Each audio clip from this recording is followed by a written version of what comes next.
Olá, bom dia, boa tarde para quem me assiste pelas redes sociais. Hoje nós vamos iniciar um novo estudo que é máquinas simples. Quando a gente fala de máquinas simples, vocês podem vir na cabeça de vocês que a gente vai falar sobre liquidificadores, batedeiras, sanduicheiras. Não, essas máquinas simples são relativamente muito mais simples do que essas. A gente vai ter como exemplo as tesouras, o martelo, a pinça, roldanas, né? Aqueles sistemas que são usados em construção. Então são máquinas que não possuem motores, né? São máquinas bem simples realmente. Então a gente vai estudar os três principais tipos de máquinas simples, que são as alavancas, as roldanas ou polias, também chamadas, e o plano inclinado. A gente também, quando está falando de carrinho de mão, a gente também está falando de uma máquina simples. São máquinas que não tem motor, não tem sistema elétrico, mas qual que é a definição dessas máquinas? Elas têm a principal função de facilitar o nosso dia a dia. Então, elas são de extrema importância, ok? Então, é isso que nós vamos ver na nossa matéria de hoje. A gente vai ver que os três tipos de máquinas simples, elas diferenciam em relação ao número de pontos que possui. Por exemplo, a gente vai ver que as roldanas, elas têm mais de um ponto fixo, né? Diferente das alavancas. As alavancas, de maneira geral, elas têm 3 pontos. A gente vai ter um ponto fixo, também chamado de ponto de apoio, um ponto de resistência, que é onde eu vou estar executando minha função, e um ponto de força, que é onde eu imponho a minha força. Então, o que eu vou mostrar para vocês, mostrando a tesoura como exemplo. A tesoura, ela é um tipo de máquina simples de alavanca. Então, qual que seria esses pontos? A gente tem o ponto fixo, que aqui no caso da tesoura é o meu meio, né? Aqui eu tenho meu ponto fixo. Eu tenho meu ponto de resistência, que é aqui, né, onde eu vou executar a minha função, no caso da tesoura, cortar. Então, aqui é o ponto de resistência. E tenho o meu ponto de força, que é aqui onde eu ponho a minha mão para fazer força. Então, esses são os 3 pontos principais de uma alavanca. Um outro tipo de alavanca é a pinça, que vocês vão ver que muda, mas ela vai ter os 3 pontos. Aqui eu tenho o ponto de apoio, que é esse meiozinho.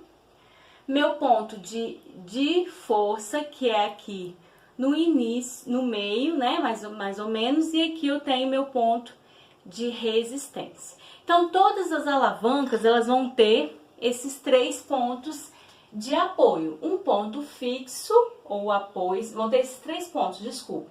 Um ponto fixo ou de apoio, um ponto de resistência e um ponto de força. Dentro das alavancas, a gente vai ter tipos de alavanca em relação a esses pontos. Então, a gente vai ter a alavanca que é chamada interfixa. Inter quer dizer no meio, né? Então, ela vai ter interfixa, no meio um ponto fixo. É o caso da tesoura, né? Aqui eu tenho os 3 pontos, como eu falei com vocês. O ponto fixo, né? O ponto de resistência, que é a ponta da tesoura, e o ponto de força. A tesoura é uma máquina simples do tipo alavanca interfixa. Por quê? O ponto de apoio da tesoura, ou ponto fixo, está no meio. Então, toda vez que eu tiver um ponto interfixo no meio, quando eu tiver um ponto de apoio no meio, eu tenho a alavanca. Eu tenho a alavanca interfixa, ok? Então, a tesoura é um exemplo de uma alavanca interfixa. A gente também vai ter uma alavanca chamada interresistente, que é onde o ponto de resistência vai estar no meio. Eu não tenho aqui para mostrar para vocês, que é o quebra-nozes, né? Mas eu vou tentar colocar a fotinha aqui para vocês estar olhando. O que quer dizer isso? Uma alavanca interresistente, o ponto de resistência vai estar no meio, né? Então, vou pegar aqui a tesoura, é como se eu tirasse isso aqui e aqui que eu colocaria o meu objeto para ser quebrado. Então, aqui eu tenho meu ponto de resistência, aqui meu ponto fixo, e o meu ponto de resistência e a minha força estaria aqui, né? Então, na alavanca interresistente, o ponto de resistência, que é o ponto onde eu vou executar a minha função, está no meio. E por fim, um outro tipo de alavanca, que é a alavanca interpotente. Quando a gente fala de potência, vem na nossa cabeça força. Então, nesse caso, a minha força, ela vai estar no meio. É o exemplo da pinça, né?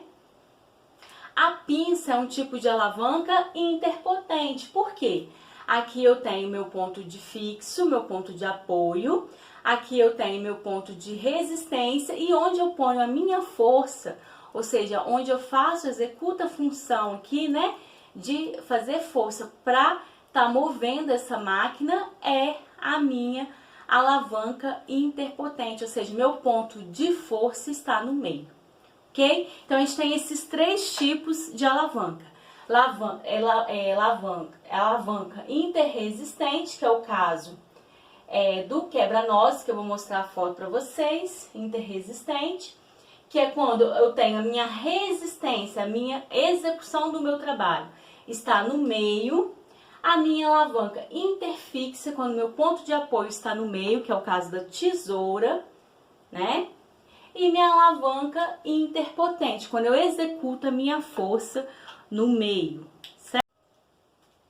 Bom, e para que a gente estuda isso dentro de ciências? Bom, o nosso organismo ele vai ter vários pontos, embora a gente seja uma máquina muito equipada, mas vai ter vários pontos que vão seguir os conceitos de alavanca, de máquinas, de polias, enfim. Mas vamos pensar principalmente nas alavancas. O que seria, né? Como seria a alavanca? Um exemplo de alavanca, o meu braço, né?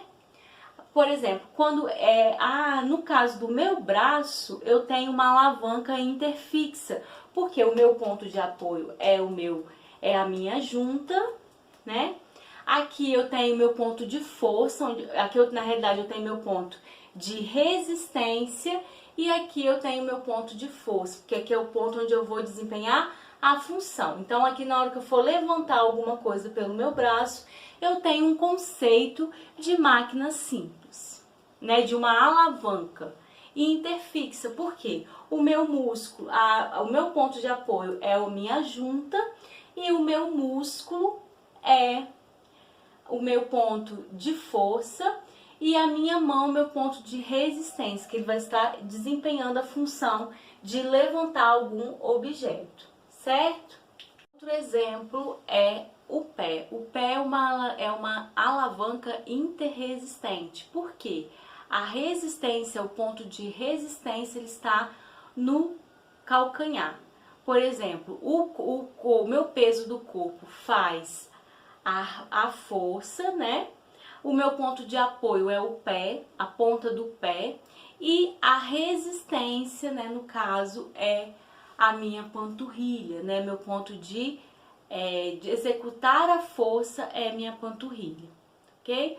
Um outro exemplo também de alavanca interfixa é quando eu cochilo, né? Que eu caio a cabeça. Por que é uma alavanca interfixa?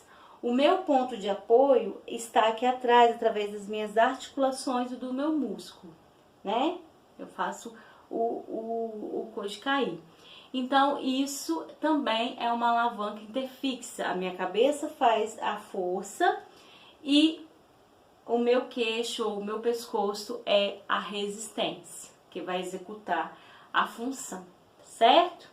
Então, por isso a gente também estuda, porque no nosso organismo humano, a gente tem todos esses conceitos sendo trabalhados. Bom, gente, então um outro exemplo de máquina simples são as polias ou roldanas, né? Que na realidade é esse instrumento aqui muito usado, né? Em guindastes. Ela tem como propósito principal diminuir a força para eu levantar objetos verticalmente, né? Então, como que é a roldana ou polia? ela pode ter um ou mais pontos fixos, diferentes das roldanas. E a gente tem dois tipos de polias, que é a polia fixa e a polia móvel. O que então vai ser, qual que é a diferença entre essas duas? No caso da polia fixa, eu tenho um ponto fixo e a polia fica presa a ela, aqueles objetos como se fosse um carretel, tá? Muito usado em guindastes, né? Para facilitar, por exemplo, o transporte de massa de um ponto alto para um ponto mais, de um ponto baixo para um ponto mais alto, e o pedreiro não precisa ficar subindo e descendo todo momento. Então aqui eu tenho, né, um ponto fixo, a minha polia ela está fixa nesse ponto, então por isso que ela é chamada de polia fixa. O que vai fazer, qual que é a diferença entre esses dois tipos? Bom, na polia fixa, ela simplesmente vai facilitar porque ela vai rodar e vai diminuir o meu esforço. Só que ela não vai ter influência nenhuma sobre o peso do objeto. A gente vai estudar mais pra frente que Newton é uma unidade de peso, né? E então a polia, por exemplo, fixa, um objeto que tem como de peso 20 newtons, a nossa balança não mede peso, tá, gente? Ela mede massa, isso nós vamos aprender mais pra frente. Mas enfim, é um objeto de 20 newtons de peso, né? Um objeto que pesa 20 newtons, ele vai ser transportado na polia fixa. E o peso que essa pessoa vai ter que exercer para puxar esse peso vai continuar sendo 20 newtons. O que a polia vai facilitar aqui para mim? O transporte. Eu vou puxar de maneira mais rápida porque ela vai rodar aqui, facilitar o meu transporte. Mas eu vou ter que ter uma força capaz de puxar esses 20 newtons de peso, certo? Bom, a polia móvel já é diferente. Ela vai ter dois pontos fixos, mas ela vai ficar solta, então ela mesma balança. E o que vai acontecer aqui? Ó, eu tenho esse ponto aqui fixo e esse ponto fixo.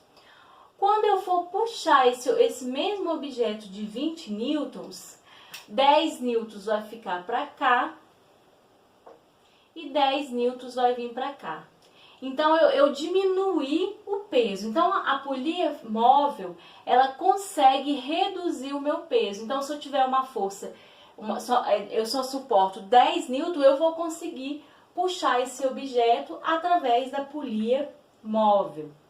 O plano inclinado é um outro tipo de máquina simples, como, por exemplo, do carrinho de mão, né? Que vai me facilitar. O seu propósito é diminuir o meu esforço, ou seja, o meu trabalho, para eu estar transportando objetos em ladeira. Então, esse é um tipo de máquina. Então, a gente tem vários tipos de máquina chamado de plano inclinado.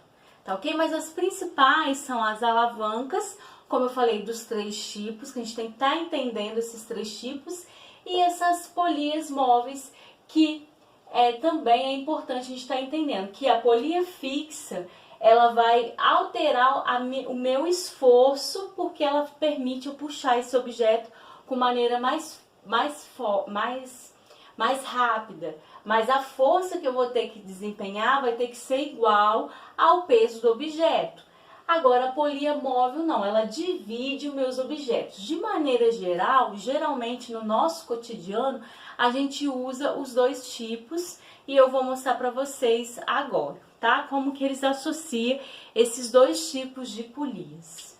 No nosso cotidiano, geralmente a gente faz a associação de vários tipos de polia, principalmente a polia móvel. Por quê? Como eu falei com vocês, a polia móvel, ela permite a redução da força necessária para eu levar objetos muito pesados. Então, por exemplo, a gente vai ter, né, algumas situações no nosso cotidiano, principalmente em construção civil, levantamento de bloco, né? A gente vai ter a utilização de polias móveis. Como que funciona isso? Por exemplo, então aqui eu tenho, né? É um tipo de polia móvel, porque a polia não está fixa em nenhum ponto, ok? Ela está solta, né? Então, o que acontece? Como a gente viu, se eu tenho aqui, nesse caso, o peso desse objeto, ele vai ser dividido em dois aqui, 10 newton para cá, 10 newton para cá. Esse 10 newton vai subir por outra polia e chegando aqui ele vai ser dividido em 5 newtons para cá, 5 newtons para cá. Então a pessoa aqui, ela vai ter que fazer uma força para levantar esse objeto de 20 newtons, apenas uma força de 5 newtons. Então ela facilita muito a nossa vida em cotidiano, principalmente na indústria, seja civil, no nosso caso aqui na nossa região, a indústria de mármore e granito, né? Eles precisam desenvolver polias, alavancas para estar levantando blocos, levantando pranchas. Se vocês forem em uma dessas pedreiras ou em uma dessas polideiras, vocês vão ver que vai ter máquinas, lógico que lá as máquinas não são tão simples, mas segue esse mesmo conceito de máquinas simples. Lá as máquinas têm motores, né? A maioria das vezes, mas segue esse conceito aqui. Então a polia fixa, ela simplesmente facilita a agilidade do meu transporte verticalmente.